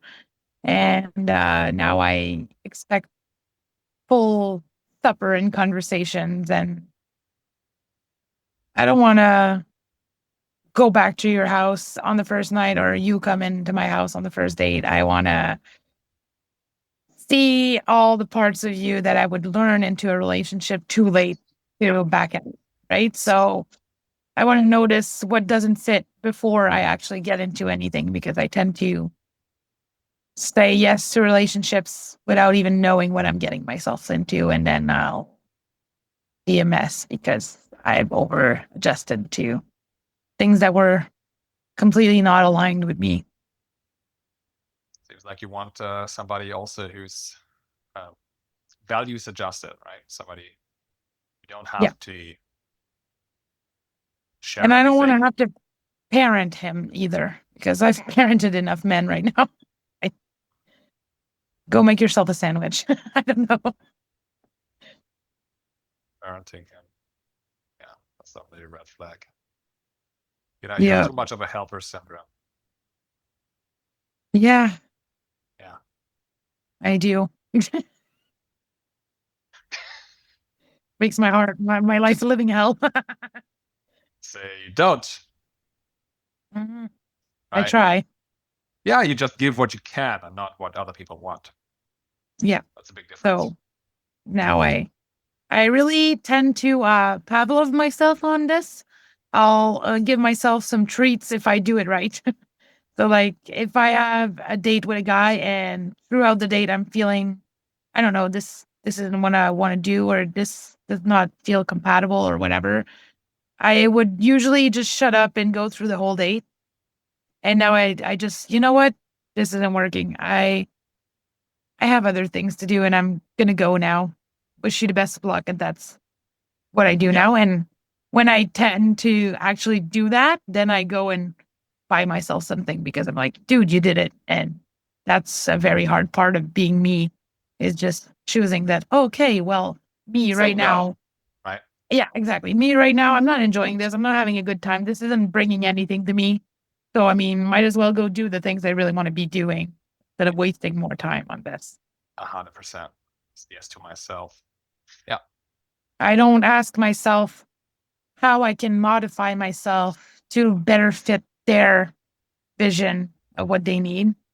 I am more of a, can they not be just potential? Can they actually do it? Like, I know they have probably the potential of doing it, but will they do it? And can they do it? It's two big questions that I ask myself a lot now. I would even go beyond that, because that's like a minimum requirement. Why don't you look for somebody to build a life together? And that would be, for instance, somebody who can help you with your writing, somebody you can be partners in crime with. Not saying it's a necessity, but the more aligned you are in your partnership, the easier life becomes. And I'm saying this with my wife and I working on the same company, which is our company. And I did everything to tell her, you got to quit your other job that you have. I know, come over here, make less money. You don't have to worry anymore about all that thing happening there, right? And that was so freeing, really. I know she's taking care of our baby, so it's like, okay, that's not that's a different story now. But overall, I think the general alignment, what do we want in life, that needs to be there. And that can be. Should I be dating a publisher? So that it aligns together, or because all of the activities I like to do are pretty much loner activities, right? I write, I'm alone. I will draw, I'm alone. I paint, I'm alone. So do I find someone else that writes and we just sit in a quiet place and write together and that's how it aligns? Or yeah, why not? Right? That's interesting. Sure. I mean, how do you bond? You bond over doing something together. Yeah. So what are you going to do together? And I think coffee at McDonald's does count. I'm sorry. And I know that's the basis for many people, but you don't want what most people have, I assume. I think I do want to go for a walk and watch the sunset and probably bring my laptop and write while the sun is setting, because I find the vibe is really, really good and it's freeing and it makes me feel alive to be somewhere else than locked up in my office, I guess. And having someone to do these things with would be nice. I mean, he doesn't have to be writing. He could be listening to a podcast next to me or whatever. I don't care, but someone who doesn't mind. Yeah, someone who doesn't mind coming, even though I'm not going to do the same thing as him. Like, he can probably go for a run while I'm just sitting. I don't know.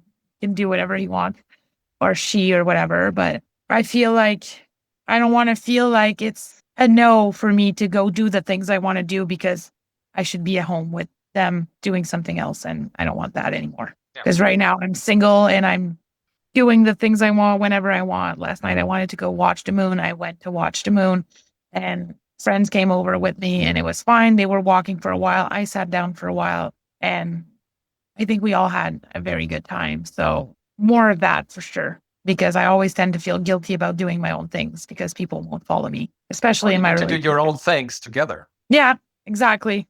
Yeah. But they need to be similar things that coexist, right? He can't be, I don't know, doing a hike in the mountains when my legs are way too weak and I break my ankles way too often. So I can't hike in mountains. I need, straight space. So it's, I need to be looking at the same thing as I want in a relationship, And I always thought it was I needed someone to complete me on the things that I wasn't doing. So, let's say I wasn't good at changing oil in my car. Then my partner would be good at changing oil in my car. And I'd be like, that's perfect match because he does the thing I don't. And that didn't get me anywhere. So how about he teach me how to do my oil change now and we do it together? Yeah. Also, YouTube can teach you. Probably better. Yeah. Well, trust me, YouTube have taught me a lot lately. Yeah, that's what I'm saying. YouTube is like, so, but okay. No, you need a minimum overlap for sure of shared values, a shared vision. Do you want more kids? Does he want more kids or things? I think I'm not saying that's a necessity. I'm saying you have to be aligned. You can't be together with somebody who wants more kids and you say no. Yeah. That wouldn't be fair. Yeah. Right? Also, where to live is important. I don't know. I'm open. Well, yeah, you're in exploration mode, right? So you're not sure. That's fair. That's fair. But at some point, that's an important question to ask. And then you have to complement each other too, and be accepting of the differences, exploiting those differences, like the story that you told, but in a meaningful way that you can both appreciate. So now key question. Where do you find somebody like that? Not online. Maybe not on Tinder. No, Tinder is. I'm not sure if not online is the right answer. Let me challenge that directly. Okay, maybe not on Tinder, but online could be possible, I guess. Yeah. Well, I guess I have to look into my own activities and stuff that I like to do and get a little more social about it. Yeah. So I can meet the kind of people that do the things that I do, right? Yeah. That makes sense? That makes total sense. Why don't you take a painting class and not right now, right? But for sure. Or another writing class or sunset watching class. I should make up these. I mean, a lot of people would come, I'm sure. Yeah. Photography. Yeah, I tried that a little bit. I don't hate it, so could do that. Yeah. There's so many things I could try. What if I try the wrong one, then I try another one? Yeah, well, that's life now. Okay. That's how life works, I think. You try until you find something that works. So in order to find what I want, I will have to fail at finding what I want. Yeah, obviously. Because you can't. Well, my ego is going to have a hard time, but I guess I can try. Have to stand up one more time than falling down. That's the key. Yeah. Okay, so we have the partnership promise. You said break my patterns. Yep. That sounds a bit harsh. How do we make that sound a bit, softer, nicer, positively affirming? It's a good question right now. My brain is dead. And then we're done. It's almost done. No, I meant the words in my head are dead. I can't find the one I'm looking for, and I know that I'm looking for a specific one. The red flags are basically things that don't align with me or what I want, I think. So if I put it positive, it's to be in alignment with myself, basically. Okay, that's more positive. Sure, and it also is shows the fundamental truth that before you can have a relationship, a good one with somebody else, you first need to have a good relationship with yourself. You need to be in alignment with yourself, right? Yeah. And I need to stop doing the things that don't align with myself. But more boundaries, I'm guessing. Yeah. I mean, I would say you have now ambitious goals. You have nice deadlines. Mm-hmm. They are aligned with you professionally, with what you wanted to do as a child. They help you transform your unpleasant past experiences into something very positive for other people. It helps you to build a career maybe in that field. And if not, it helps you to build a standing in the profession that you have. There's really nothing to lose. You are clear on saying no when you mean no, because you do say yes to yourself. You have clarity on holding your promises to yourself. Mm-hmm. Looks like Definitely. a complete picture to me. It does. I like that it's so visual. My brain tends to have everything in different corners, and now it's all together, and I feel like it makes it easier for me to want to put these things in place now that I'm visually aware of the things that need to be done to get there. It's interesting. A tradition here in the visual coaching is that at the end, you run me through the slides to close the session. I run through the slides. How do I do that? Yeah. Well, I'm going to make the changes. You- But you can You're tell gonna me what is the important thing here. So don't don't read it post-it by post-it or text by text, but what's the key message of that one? of this one? Slide? No, let's start at the Well, beginning. Let's go chronologically. Oh, okay. All right. Well, the key of where I'm going is actually to keep on doing the books, for sure, is the priority right now. But it's really to be, how do I put that into words? Being aware, I think, of what I want and what I don't want is going to help me know where I'm going, for sure. Because if I keep going to places where there's things I don't want, then I'm never going to get what I want. And so my direction is not the right one if I do that. So yeah. And if I say no to myself, then I can't go where I'm going either. I think they're all related in the sense that if I hold my promises to myself, then I'll go where I want to go. And everything will just align, the partner, the job, the books, all of it. Because where I put the effort is where the progress are going to be, right? So by putting the effort in the right thing, then I won't feel so lost if I lose something in my life again, because I will know where I'm going and what I'm doing instead of focusing on someone else's purpose and plans and needs and all of it. Well, this one's, I'm pretty big on following my own interests. Yeah. Because I can't have dreams about things that are important for others and that are interesting to others, because what if I don't know, I'm not into MMA. Like if I keep going to MMA meetings, then I'm not going to have fun and it's not going to take me anywhere any further. It's just going to take me further away from my dreams than closer. And I don't want that. So the goal is to follow what I like. So maybe a painting class does sound like a good plan. But yeah, a writing class I'm not against either. So maybe I might do both. Yeah. Who knows? Why not?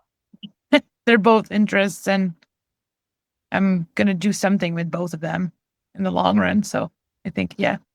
We depicted your future here with these images. I'm emotional. So it's meaningful. Yeah.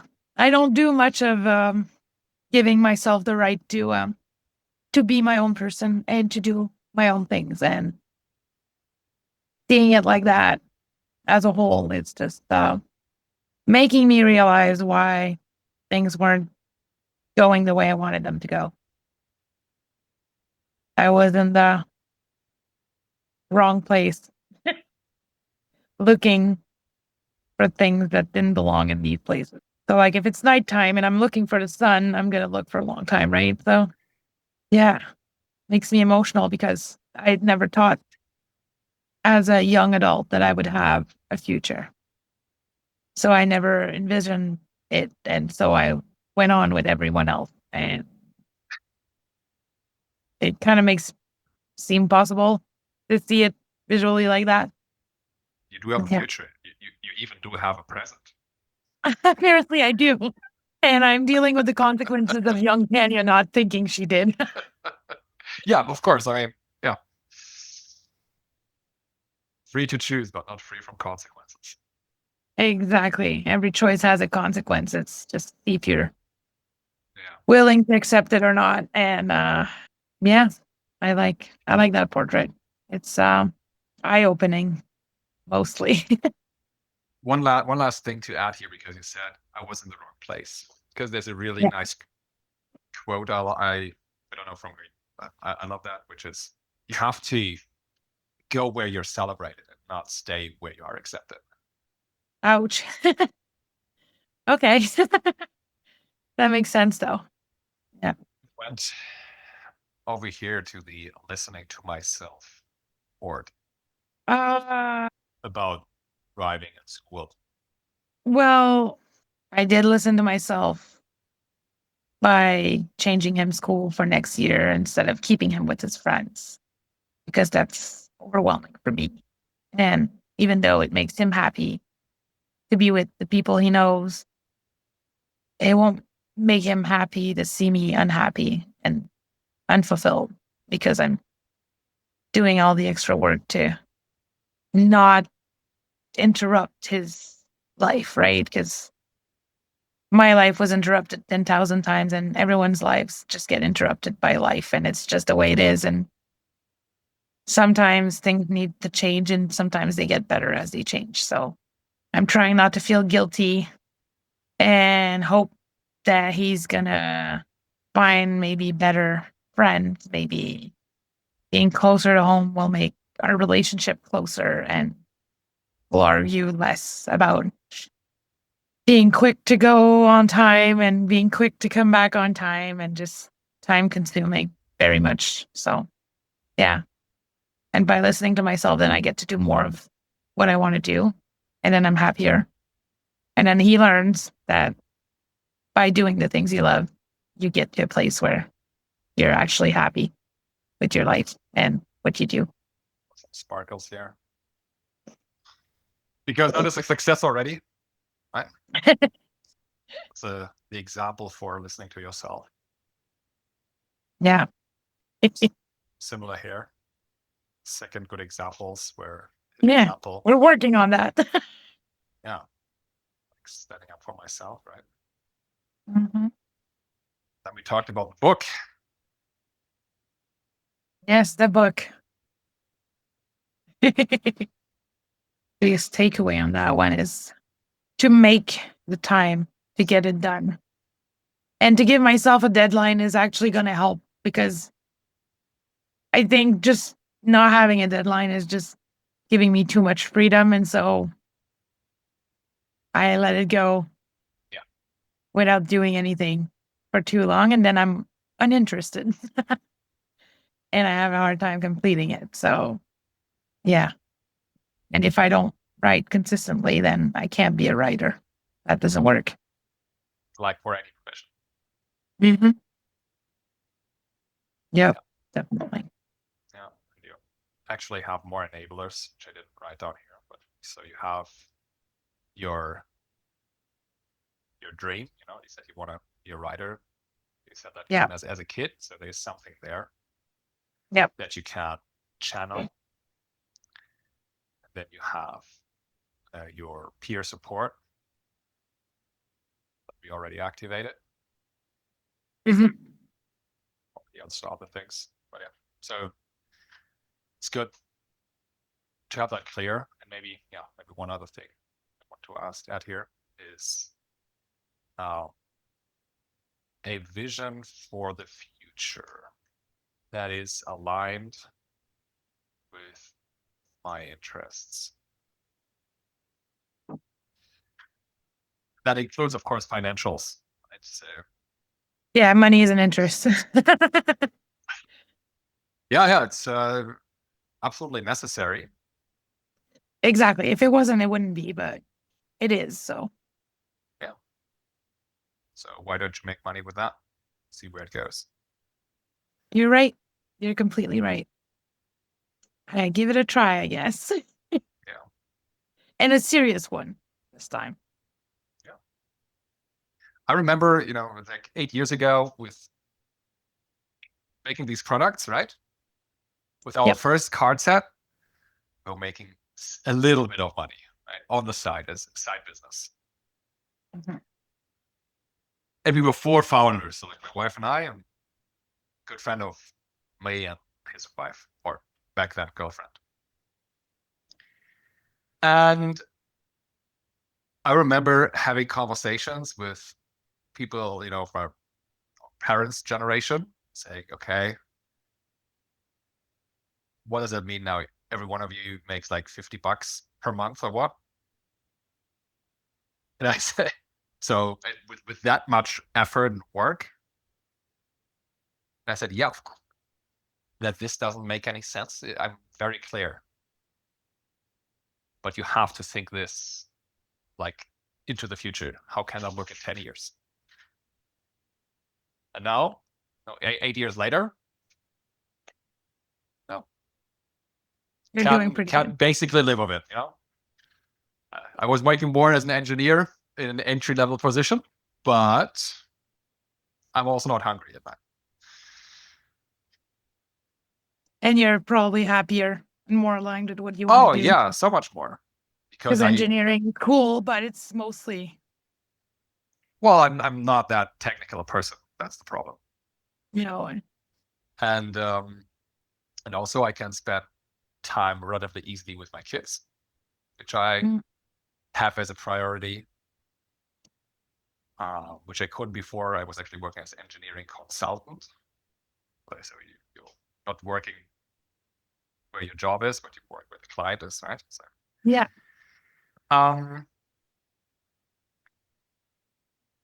And so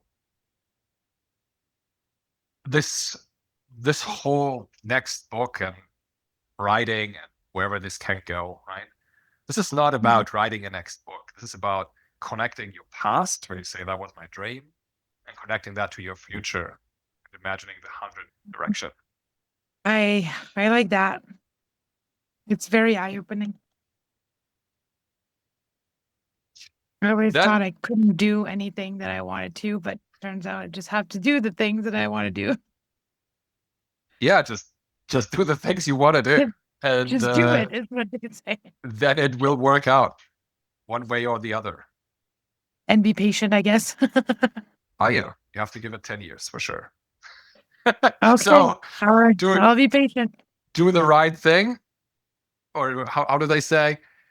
Do good things and talk about it, and do it for 10 years, and then you have a career. Okay.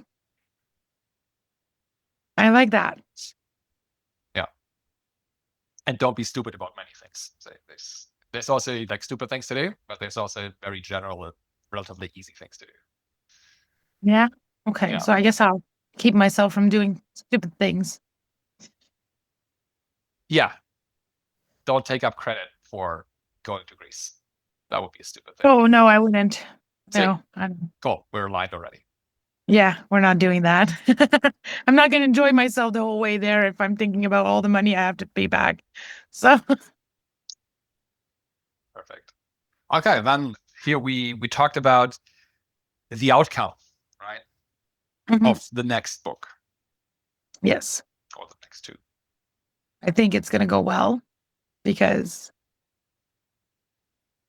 a lot of people have already read the first part and they're expecting a second part. So I'm not starting from scratch like the first time. I'm starting with experience and with people that are aware and that have commented in some way or helped or, I don't know, like made me see things a different way about it. So I think I'm jumping into it with competences that I didn't have before and mostly support that I didn't think I would have when I wrote the first one.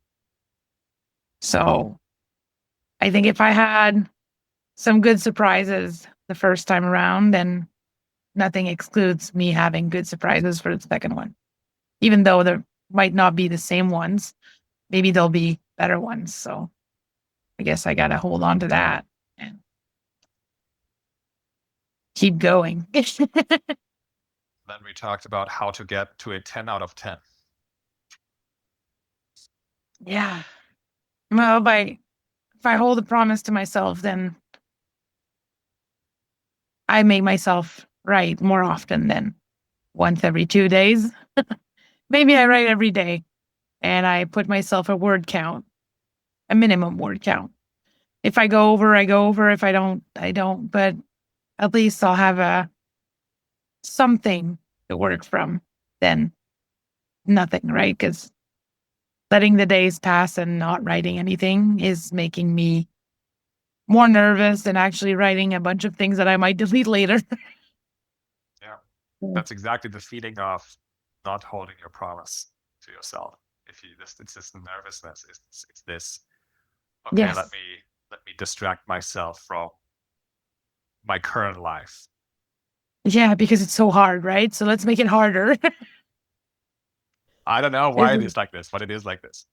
We do that. It's human behavior. But yeah. No, you're right. I have to hold myself accountable for my own promises to myself, like someone would, like my boss would, let's just say. Yeah. Because if I don't do my job, my boss not going to keep me, right? So if I don't do my own job, then why would I keep me? Yeah. And you unfortunately have to keep you, and you are Yeah. your own boss if you make your own money. Say, you literally have all these roles. I have so many roles. I just need them to all align together and mostly with myself. Yeah. Oh, travel. Yeah, I guess the papers for my passport are all ready. It's a matter of going to the government place and get it in. Done. Ouch. There you go. Okay. Yeah, that's very visual. Yes. Beautiful. Love it though. My travel promise. Santorini. Exclamation mark. Mm-hmm.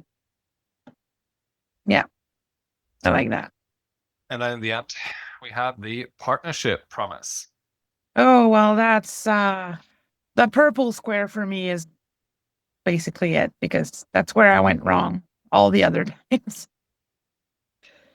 So it's really to be in alignment with myself and not be like, oh, I need to be loved so badly that I'll accept it from anyone.